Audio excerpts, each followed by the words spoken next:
So, hello guys, welcome to our channel. It's me, your also gamer friends. So today we're going to show you my brand new $1,000 gaming PC build.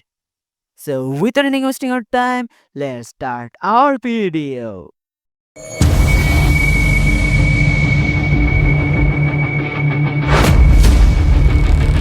So first of all, for the CPU, I chose AMD Ryzen 5 7500F. It has 6 cores, 12 threads, but it doesn't have any iGPU like the last CPU we chose for our budget PC build. We bought it only for $140. The CPU doesn't come within CPU cooler.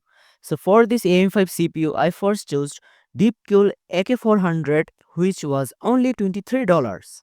But my brother suggested Deepcool AG620 Dual Tower for performance boost and not to get overheated while gaming. It was only $34. So for the motherboard, without any hesitation, I chose MSI Pro A620 ME AM5 AM80X motherboard, which was only $92. For RAM, I chose Corsair Vengeance 32GB DDR5 5200 MHz C40 RAM. I bought it only one stick so that I can buy another one at a later time to future profit and boost my performance more later. I bought it only for $100. While building this PC, I had one of the worst luck of my life to find the perfect SSD for this build.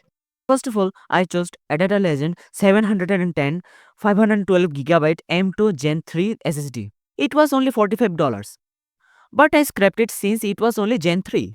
Then I chose PNY CS1031 500GB M2 Gen 3 SSD, which was only $52.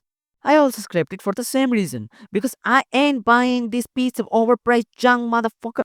Then I chose Acer FA 200 500GB Gen 4 SSD, which was the same price as the PNY SSD, only $52. But it was out of stock at the time when I was building this PC. So then I chose Kingston KC3000 512GB Gen 4 NVMe SSD, which was only $57.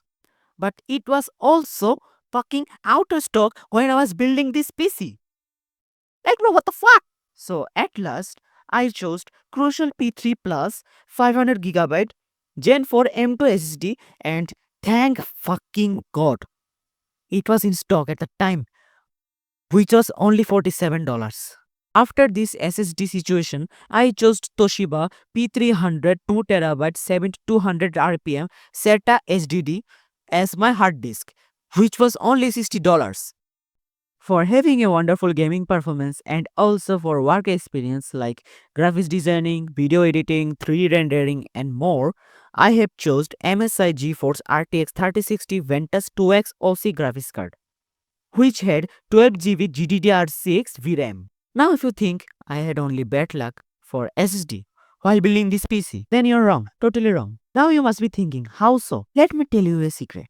I had to wait one whole damn fucking month to get this arrive on my country, because it was not on my country for whole damn fucking month, and I also had to give them $327. Like, bro, it was fucking overpriced, which was not worth my time. For monitor, I first chose Acer KA222Q E3BI 100Hz IPS monitor, which was only $79, but it was also stocked out. Like, bro, what the fuck is my luck? So after this, I chose Acer SA222Q Ultra Slim 100Hz IPS FHD monitor, which was only $64. For power supply, I first chose Corsair CV 650W 80 plus bronze, which was only $55, but it was also stocked out. So I chose its twin brother Corsair CX 650W 80 plus bronze for the same price. For casing, I had three options. The first one was PC Power Vox Mesh PG200 ATX casing for only $28, but it was also out of stock at the time.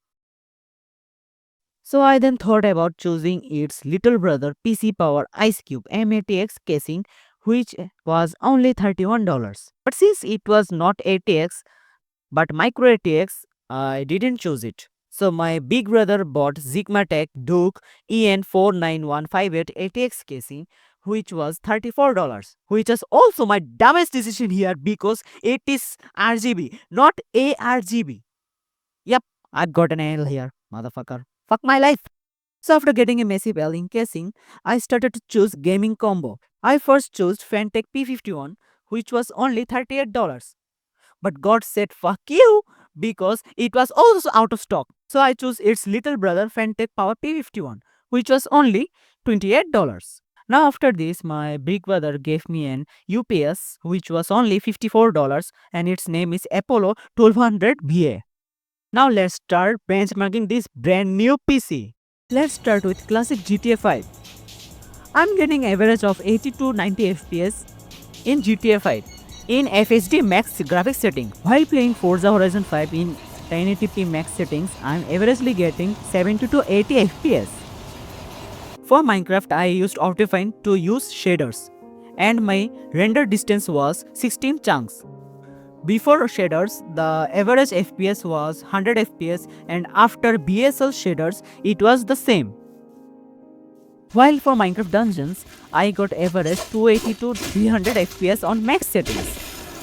On Genshin Impact, it ran very smoothly on 60 FPS on max settings because it is the max FPS you would get on this PC of this game. Yep. For solo leveling Arise, I got 90 to 100 FPS averagely on max settings. On Terraria, I averagely played on 60 FPS max settings. Same thing as Terraria for Stardew Valley. Also same thing as Terraria for Starbound. On Fortnite, I got average 30 FPS on 180p max settings with DLSS on. I also got average 30 FPS while playing LEGO Fortnite on 1080p max settings.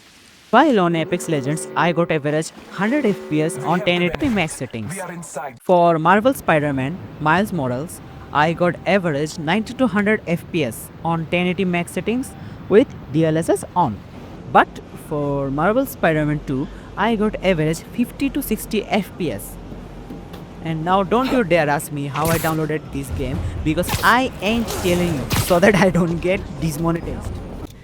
And at last, the king of glitches, I mean the king of graphics game, Cyberpunk 2077, which I got average of 50 to 60 FPS on max settings with DLSS on. So this gaming PC is hell of a beast, which can run AAA games pretty smoothly. And the total price of this PC is only $1,055. And now I have no money. So to keep making this kind of video, we need you to support us by liking this video and subscribing to our channel. Thanks for watching our video. See you next time. Until then, stay safe.